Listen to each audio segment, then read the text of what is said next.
he's disappointing this year. This Florida team should be better than they are. I don't really know what's wrong with this team. 12-10. I mean, likely outside the NCAA tournament, unless they could certainly turn it around and get the NCAA tournament. But if it started today, they'd be in trouble. Florida, way too talented to be 12-10. So he has disappointed me at least this year. Yeah, I agree there. Florida, their shooting percentage seems to be really bad. Love their defense. They have a slower pace of play, but when they step up against the big boys, they get rocked. So I definitely see what you're saying there.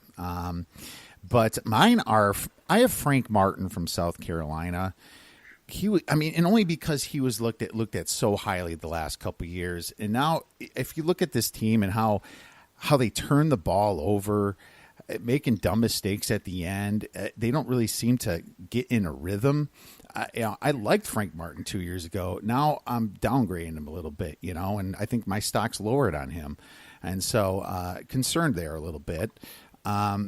Pat Chambers, I expected more out of this Penn State team. There's some consistency from last year. I believe they won the NIT last year. I expected them to get in the tournament, and I don't think that's going to happen now. That was another team that I was pretty high on Pat Chambers. Two coaches that I'm not going to say are bad, but are having bad years are Bob Huggins from West Virginia, really bad this year, and Greg Marshall from Wichita State has kind of taken a bath. Yeah, I think the specific ones that I would agree on the most, Greg Marshall, Wichita State. I mean, I think it's understandable that they take a little bit of a step back, but this is a bigger step back than most people thought it would be for Wichita State. As far as Frank Martin, I'd say I'm a little bit more neutral on him. I think that, South Carolina has improved a little bit here lately, and I think that the SEC is better than it used to be. So I don't know that he has elite talent. So I'll say that I'll not necessarily say I'm high on him, but at the same time, I'm going to kind of stay neutral. Huggins, obviously he's a good coach. Everybody knows that. But, West Virginia, the way they've gotten blown out in some of these games is what bothers me.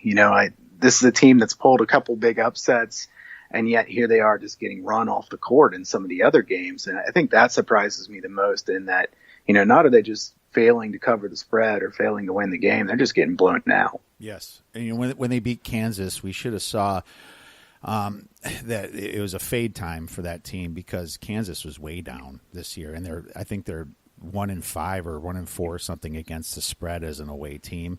West Virginia beats them. People are, buying West Virginia. That was a mistake if people did that. So, no, Bob Huggins is definitely a great coach, but I guess my point was I think I expected a little bit more out of West Virginia this year. So, I agree. Moving on, let's go into some teams here that you think might have some value from an against the spread betting perspective, or even totals.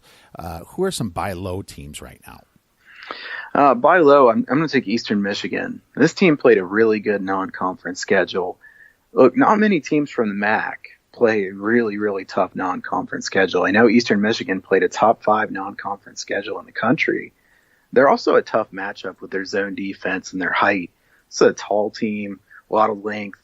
They play the Syracuse-style defense as well. They're not as good at it as Syracuse or as Washington, but they play that same style of defense in the matchup zone.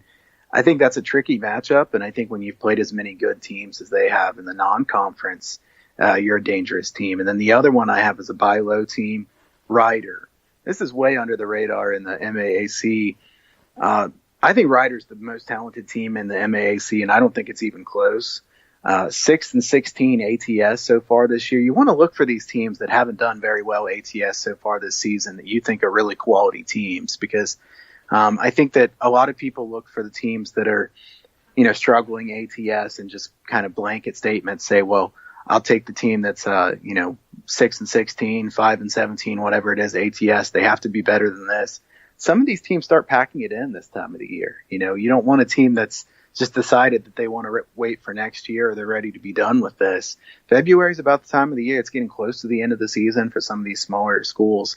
I think that Rider, a team that's competing for the championship in the MAAC, is a team that definitely is not going to be giving up. So 6-16 ATS and the most talented team in the league, I think they're undervalued right now. Nice. I love that under the radar ones. That's exactly where people need to be listening to find that value. And a couple of them that I have Michigan State. They lost 3 in a row. What's strange about this team is, when Langford was listed as out but not announced that he's out for the season, they're moving on and crushing teams like normal. Then all of a sudden they announce him out for the season. He hasn't played in weeks, and then they just completely free fall, losing to Illinois.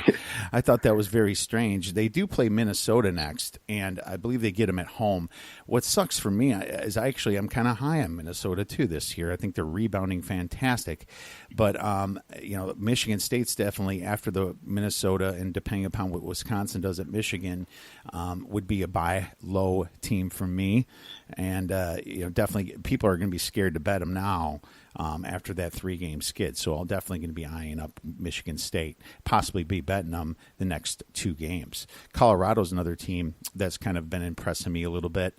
They didn't start out too well, and now they're just, beating big teams. They just took care of business against Oregon at home. Well, I don't think Oregon showed up for that game, but, they're off of a short week. But, Colorado kind of seemed to impress me a little bit there. And then they go to UCLA and just continued that momentum and stomped them by 11 points last night. So Colorado could be a good buy low team for me. And the other one I have is Missouri. I think Missouri's, you throw them in there. They're a little bit better than what their record has stated. They have a couple surprise victories in their actual schedule here. I'm pulling it up right now. I think ATS, I like, teams that are way undervalued like them. And, they play in a very tough division. Don't get me wrong. The SEC is absolutely ridiculous. But, they held their own against Tennessee, lost by 12. They crushed Vanderbilt at home. I think you might get some value against Texas A&M and Arkansas in their next couple games there. Yeah, I think that Missouri also, they had that one really tough loss against LSU, if I remember correctly, where they were winning that game almost the entire way and then somehow find a way to lose it. And Missouri is better than a lot of people think they are. And I don't think either one of us are saying that Missouri is necessarily a great team. It's just that people might be so low on them. Then the other one I wanted to say that you just said, Michigan State. I mean, don't count out Tom Izzo. Some people can really overreact to recent results. And I'm not saying that I necessarily think that Michigan State's, a top 3 team in the country or anything, but they're certainly not the team we've seen the last few games. So let's see if the odds makers react too much. Yeah, absolutely. Glad you agree with that one. We'll be looking at their lines and see how the public bets them when they come out for the next couple games here. Sell high teams. Who are we going to lose our asses on the next couple of days? Well, I have Hawaii listed. Hawaii is a team that does not play very many road games. They stay in Hawaii and play a lot of their non-conference slate there in Hawaii. They have not been a good road team in the past. They're 12-7 ATS so far this year. I really think regression's coming for them as far as an ATS standpoint. They weren't expected to be a very good team. I think they have a pretty good head coach there, the guy that used to be an assistant at St. Mary's. But Hawaii, this is not going to be a good scheduling portion of the schedule for them. I think that this is a Hawaii team that has failed some tests against their best opponents. Sure, they pulled off a couple nice wins at home, but it's a lot tougher when you have to go on the road, especially when you're flying that far. So I think Hawaii is a team that is a good sell high at this point. The other one I want to say, and I'm going to preface this by saying I don't think this team's a bad team. I just think that the price is awfully high on them. North Carolina. 14-6-2 ATS so far this year. The thing that stands out the most to me when I look at North Carolina is they're turning the basketball over a lot this year. Wow. This is a team that's usually really valued the basketball a lot in the past couple seasons. In the ACC, at 19% turnover rate, the best teams are not going to be turning the basketball over at almost 20%. So to me, this is a North Carolina team that's too inconsistent for my liking.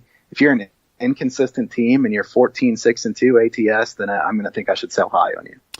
Yeah, North Carolina's a big one right there, man. I'm impressed. They get through. They still have to face Duke twice. They still have to face Virginia at home. Syracuse, Clemson out there, Florida State. They're going to come into a really tough part of their schedule there too. There's a couple spots there, a couple sandwich spots for between Virginia and Duke. They have to go away to Wake Forest.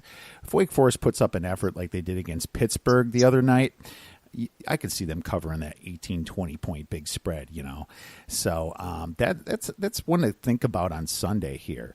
It's next Sunday. Wake Forest game against North Carolina. That's a nice sandwich place to definitely circle there. A couple of mine, Oklahoma.